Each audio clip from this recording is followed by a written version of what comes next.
c'est Parashat Toldot. Il y a des enfants qui s'enorgueillissent de la grandeur de leurs parents. Mon père est président, mon père est chef d'entreprise. Il y a d'autres dont le père, par exemple, est en prison. Ils ne parlent jamais de leur père. Ils ne parlent jamais de quelqu'un qui a eu une punition, qui se trouve en bas de la société. Et de ce fait, la paracha d'aujourd'hui nous parle de cette égalité. Elle est Toldot Yitzhak ben Abraham. Abraham holid et Yitzhak. Yitzhak était heureux, très heureux de parler de son père Abraham.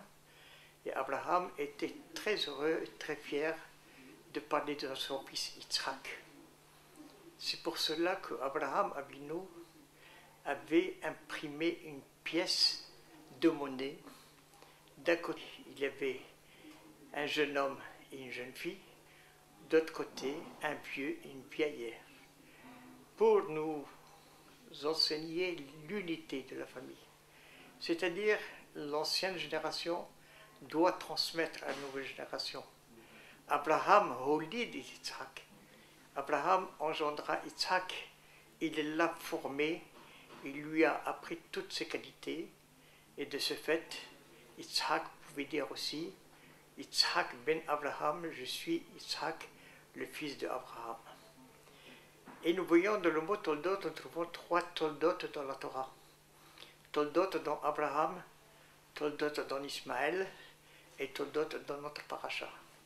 Ce que nous voyons dans la différence d'écriture dans ces mots, c'est que dans Toldot d'Abraham, il y avait 2 vav. Il y avait un seul vav. Il manquait un vav. Pourquoi? Parce que il y avait Yitzhak et Ismaël. Il y avait donc 2 enfants, un qui était bon et un qui ne l'était pas. Lorsque nous voyons d'Ismaël, les 2 vav ont disparu, ont complètement disparu. C'est marqué les Toldot, il n'y a pas du tout de vav. Ça veut dire qu'il n'y avait rien de bon. Et lorsque nous parlons de Toldot, de la paracha de ce jour, il y a marqué Toldot parce que là, il y a ce qu'on appelle Mitash Lema. Il y a eu Yaakov et Yaakov avec ses 12 enfants. Ça va être un lit qu'on appelle Mitash Lema, c'est-à-dire il avait la perfection. C'est pour ça que Toldot de la paracha de cette semaine est écrite avec 2 vav. Ce que nous voyons aussi dans la paracha de cette semaine, c'est que les bénédictions qu'a reçues Yaakov de son père étaient très bien méritées. Yaakov n'a rien voulu voler ou prendre les bénédictions comme raconte des bénédictions d'Ismaël. Il n'a pas voulu du tout faire cela. Il a voulu tout simplement, lorsque lui a demandé Abraham Avinu, il lui a demandé Yitzhak, il lui a demandé qui es-tu? Il dit Anochi Esav, je suis Yaakov. Mais Esav, c'est Esav qui est ton fils aîné. Donc il savait très bien Yitzhak à qui il bénissait. Et il bénissait bien Yaakov. Non seulement il a béni, mais il lui a ajouté encore des bénédictions. Parce que l'Esprit Saint, le Ruach HaKodesh, était sur lui. Il a compris que c'était Yaakov qui était le principal fils qui allait transmettre. Parce que tout, c'était la transmission. Abraham, Yitzhak à qui? À Yaakov. Avec Esav, il n'aurait absolument rien fait. Voilà pourquoi Yaakov n'a rien volé des bénédictions. Il n'a pas menti. Il dit Anochi, je suis Esav, c'est ton fils aîné qui est Esav.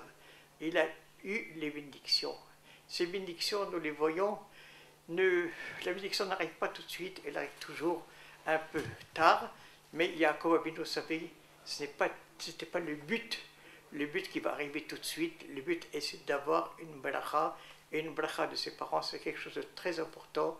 Et les parents ont l'habitude de bénir leurs enfants les vendredis soirs, et les Kohanim bénissent la communauté tous les jours. Alors voilà pourquoi une bracha a une grande importance dans la vie juive. Yaakov a donné des brachot à Abraham, il lui a dit maintenant, tu seras la bénédiction.